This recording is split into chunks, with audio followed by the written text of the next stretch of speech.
Hello YouTube, this is Morgan Airspeed Prime here with my next Transformers video. It's been a long time since I did a last Transformers video, but this one is going to be my review for the new Netflix show, Transformers War for Cybertron Trilogy Siege. So we have 6 episodes of this show, which is going to make up the first third of it, and then I suppose sometime, next year or in a couple of months, we're going to get the second part of the trilogy, which will be another 6 episodes. I think it's going to be called Earthrise that time.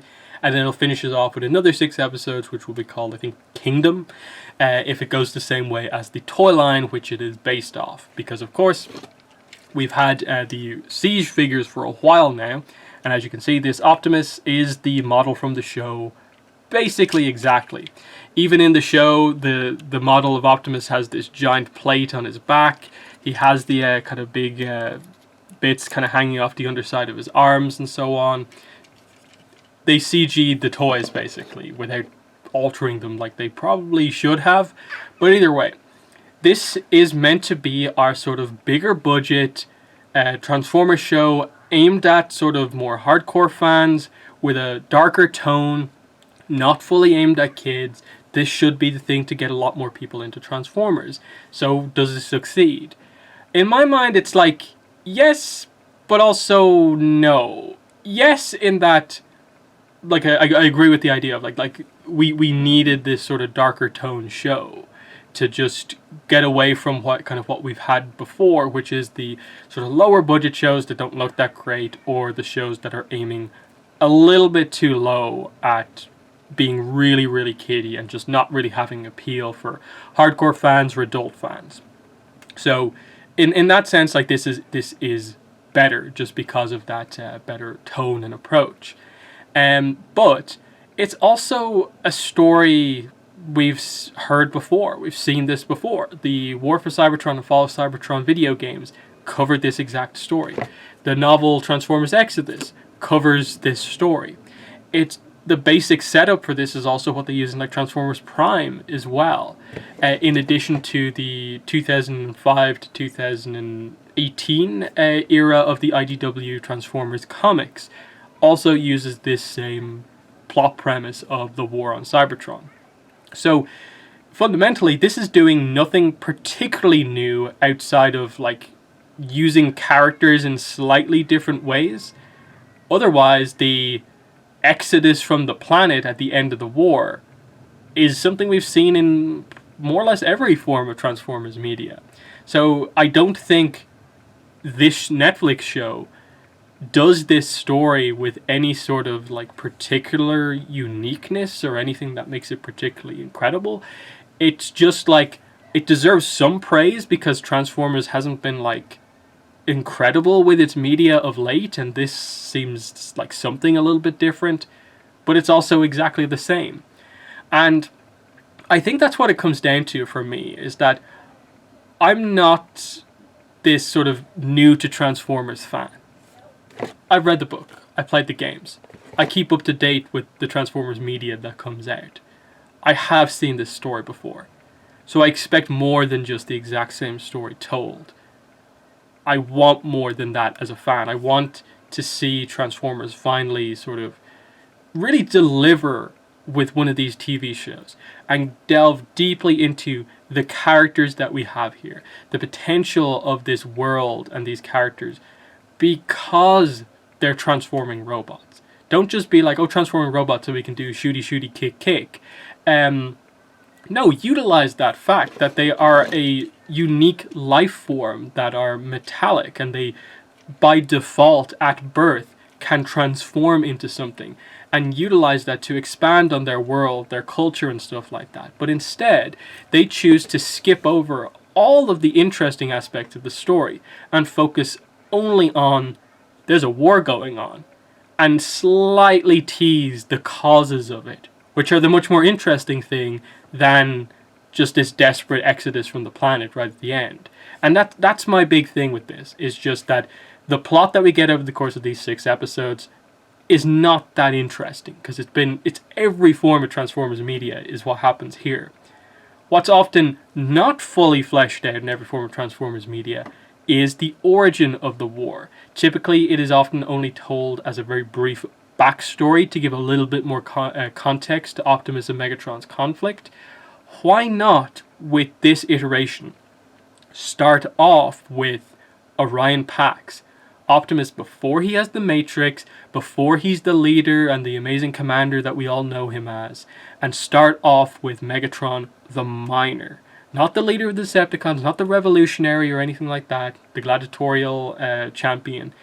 Just Megatron the Miner, and start with the origin story and show us how the war starts. That is the more interesting story for me in terms of what has become the sort of quintessential Transformers origin story that they always tell in every continuity now.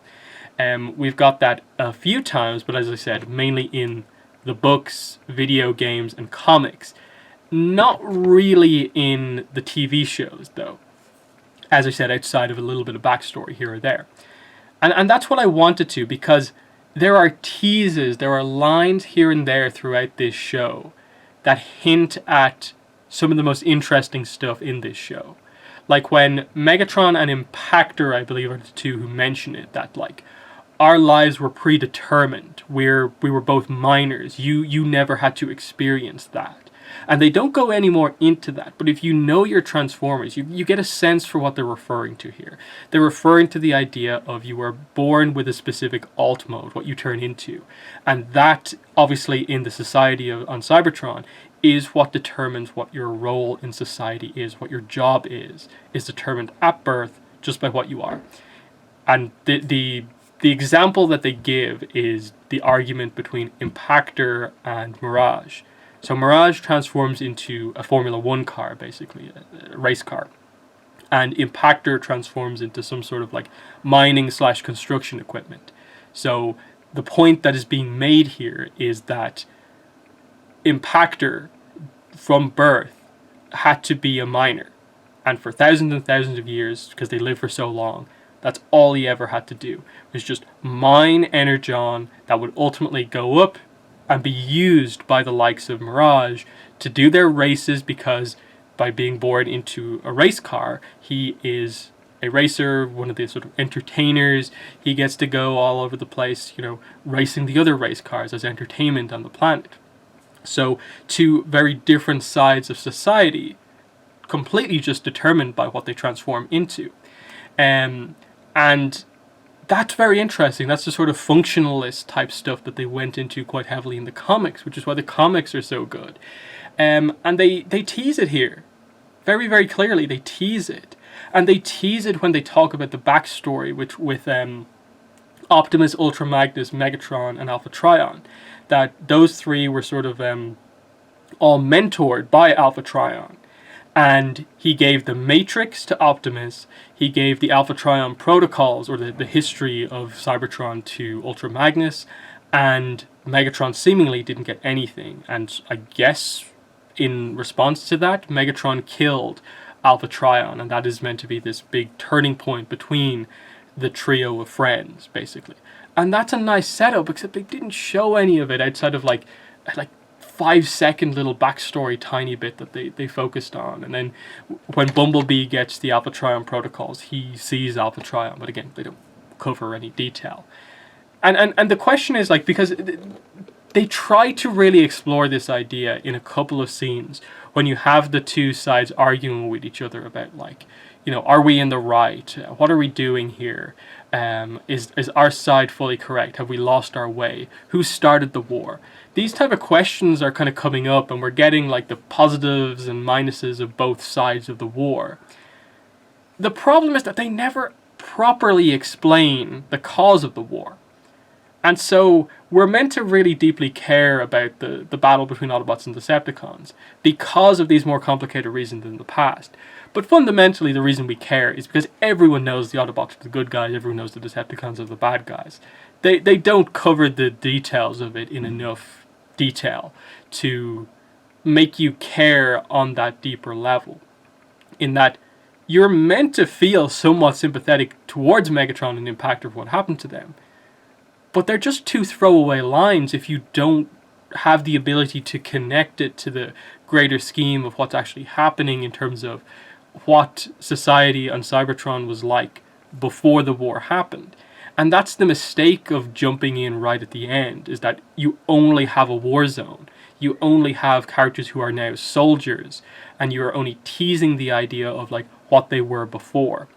And that's where I think so many of the problems come in that, like I said, it would be so much more interesting to focus on Orion Pax getting to meet a minor Megatron, Megatron's views on society from the position that he is in, changing Optimus to feel differently about the structure.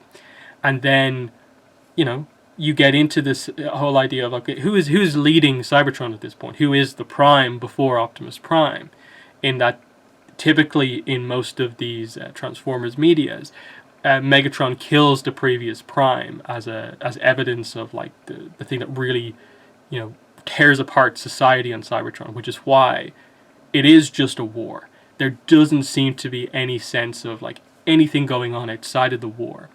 And that's the issue here. Like there's no mention of like Sentinel Prime, Nova Prime, Zeta Prime, any of these primes we've like heard about before that are sort of typically the ones known to be the corrupt primes that ruled Cybertron during these eras where all these sort of terrible things are happening, and there is uprising from the like mining classes, the construction classes, and nothing's being done.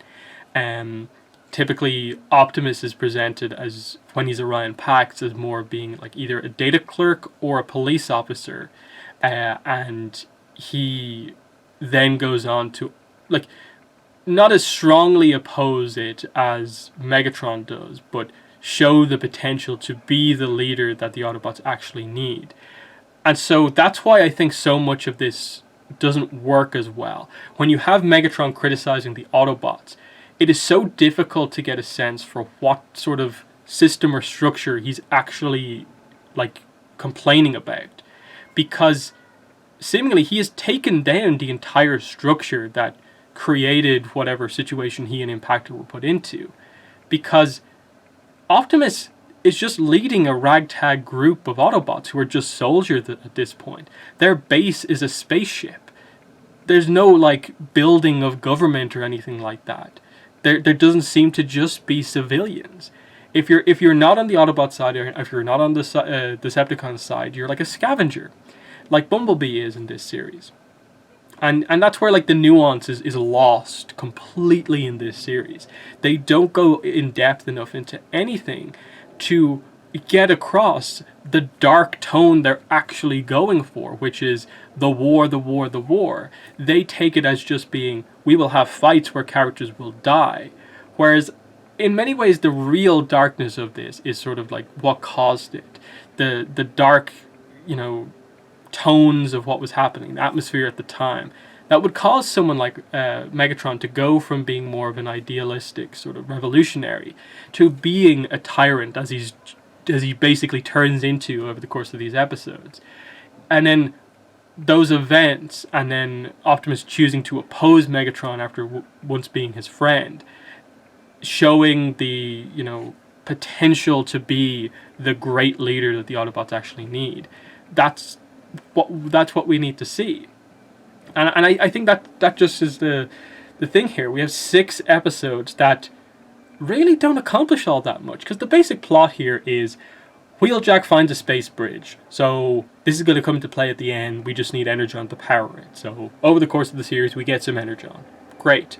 We need fuel for the Ark. We get it. Fantastic. And we need to find the Allspark, which once they get down to it, they find relatively quickly, because the big thing that happens, and probably one of the more unique things in the series, is that Ultra Magnus, obviously former friend of Megatron, goes to try and basically negotiate directly with the Decepticons, but is held captive. Eventually he is killed, so the Alpha Trion protocols transfer from him to someone else who is worthy, and that someone is Bumblebee, who is unaligned at the start of the series, but through communicating with the remnants of Alpha Trion in the protocols, realizes that he has to support Optimus going forward, and that's his path as a bot going forward. And so Bumblebee directs them to where they can actually find the Allspark. Once they do, Optimus sends it through the space bridge, and then everyone gets on board the Ark and goes after it. But the big sort of twist at the end is that, like, oh, it sort of looked like the Ark blew up as it went through the space bridge. So everyone's sort of left confused as to whether they actually got off planet or didn't. Elita 1, who I suppose is the person who, I suppose, it commands the Autobots left on the planet, thinks that the ship was destroyed, so that it is just that few that were left on the ground left.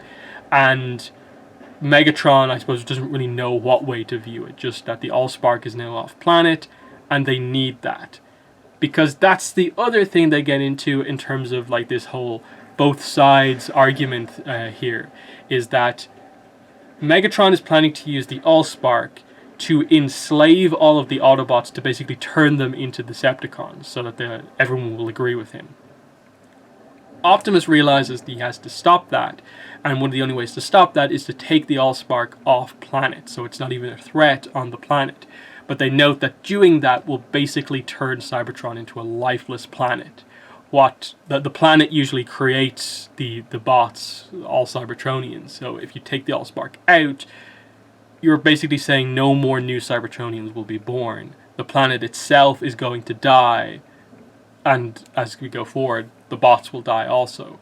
So either way, they're sort of dooming each other because of this battle, and they try and create this dynamic where, yes, there's a war going on here, and there's reasons behind it, but that fundamentally, is it more of a personal grudge between Megatron and Optimus than the causes that they're fighting for here? And again, it's just this very mixed messaging of, like, okay, they're trying to make it a very character-focused thing, but then you're also saying that it's about more than that without actually going into it, and it's just confusing. There's good stuff here. Like, I actually like Jetfire and his arc.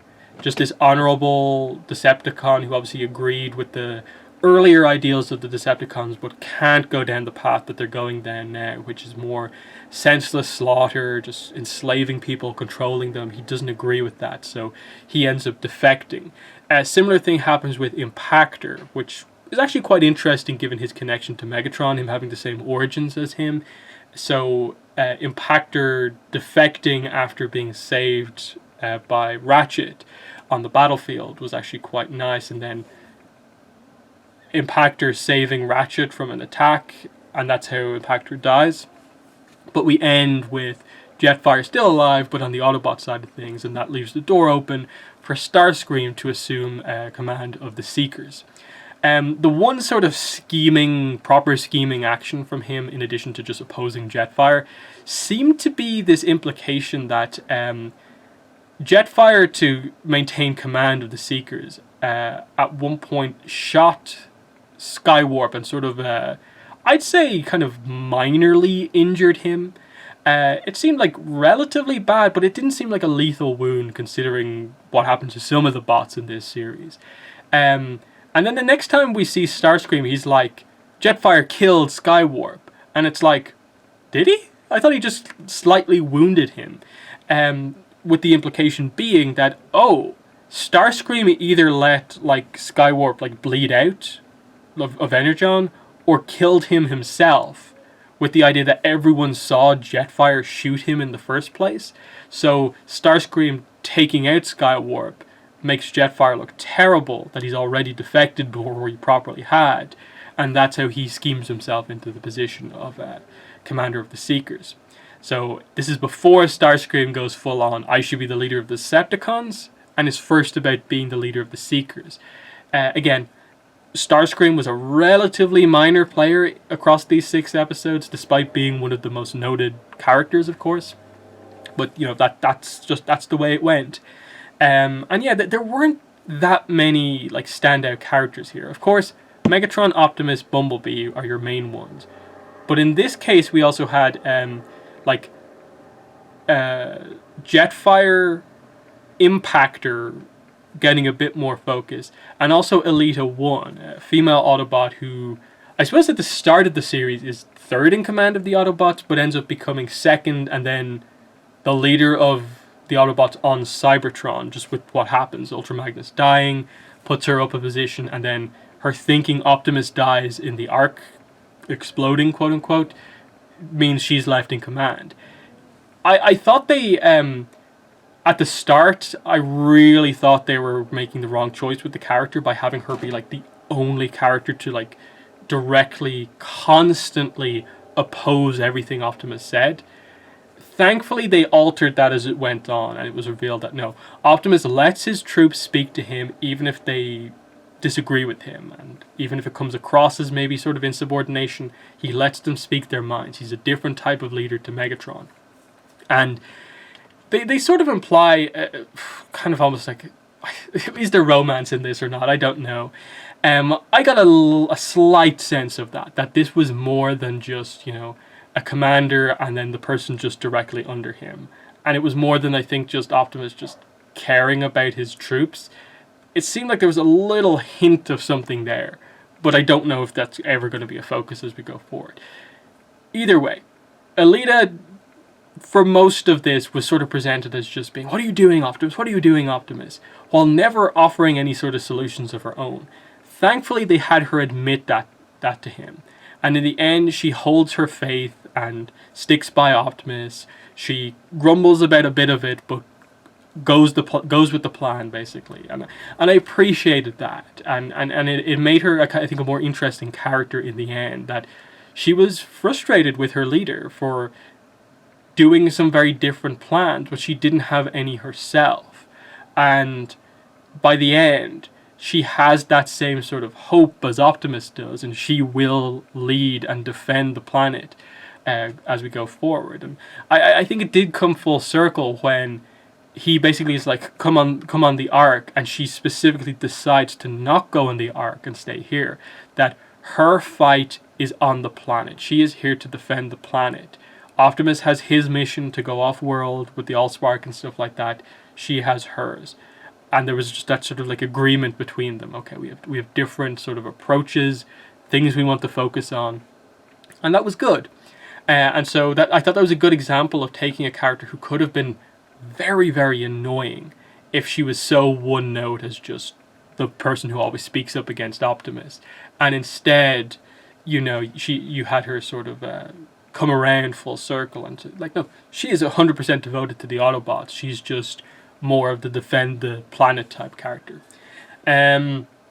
So yeah, I'll pretty much bring it to an end there. I think it's kind of telling that it's one of those series where I just really had no desire to review this episode by episode, just because in the grand scheme of things, so little happens in every episode. And if you take the entire 6 episodes as a whole, what happens is just what happens in like this book. It's what happens in like every Transformers media. And none of the character stuff was that incredible enough that I think it was specific to, I needed to do separate videos or anything like that. So yeah, it's like, it's better than we've had very recently, but it is not the Transformers that I think we could and should be getting in 2020. I more want to see the full origin story of Orion Pax and Minor Megatron developing into the leaders that we know now. I think it just feels very short-sighted to basically start with those two characters, basically just a slight step off from just being evil tyrant Megatron and, perfect leader Optimus. They're just slightly not quite there. Megatron, over the course of this series, I suppose, with killing Ultra Magnus and the plan that he has, takes that final step to being kind of like, we can't get him. There's no bringing back the character that he was before. And then Optimus is still sort of slightly inexperienced and not quite as commanding as he should be, but you can tell he's just about there. And he just needs to go through a little bit more development, and he'll be that sort of unquestionable leader going forward. Which is fine, but the potential is with Orion to Optimus rather than this slightly different Optimus to the Optimus that we know. So yeah, in the comments, let me know what your thoughts were on this show, War for Cybertron Siege. If you watched it on Netflix, how do you feel about it? What were your thoughts on the characters that stood out? How did you like the plot? what's your thoughts just on, I suppose, Transformers in general, and how the story can be better going forward. Like, I appreciated that it was based on the toys, and that, like, I really like the War for Cybertron Optimus figure. I think it's one of the best Optimus figures we've had. It's just that they kept in so many of the toy aspects with, like, the ports on the back. They didn't in any way alter, like, the kibble or anything like that. It was a bit weird, but the animation quality was overall quite good. I still would maintain that something like, say, Transformers Prime still feels much more fluid in its animation and had a better kind of ability to do stuff. Whereas even when they had proper fights here, it still felt very clunky. Like, when they had Optimus and Megatron fighting each other, it was very much just like really big punch, just like it took like a lot of animation just to do a standard punch, and then they'd fall over. Someone else would counter with a punch of their own. There was no choreography, I think, to it. It was all very simple. And I don't know if that's a problem with the animation, that they just can't do that, or they just wanted it to be like this. Yeah. So if I was to give this a rating out of 10, I'd say it's like a 6.5. I feel it's too much to give it like a 7, because that suggests, I think, it's better, it's more unique and different than it actually is. And then I feel like just giving it a 6 or below is being overly critical to it. I enjoyed these episodes, but they didn't excite me as a Transformers fan. And so, 6.5 as just being sort of like average, going into being, good, solid. I think that's the fair spot for it. So let me know your thoughts on it, but that's been the video. Thanks for watching, and bye.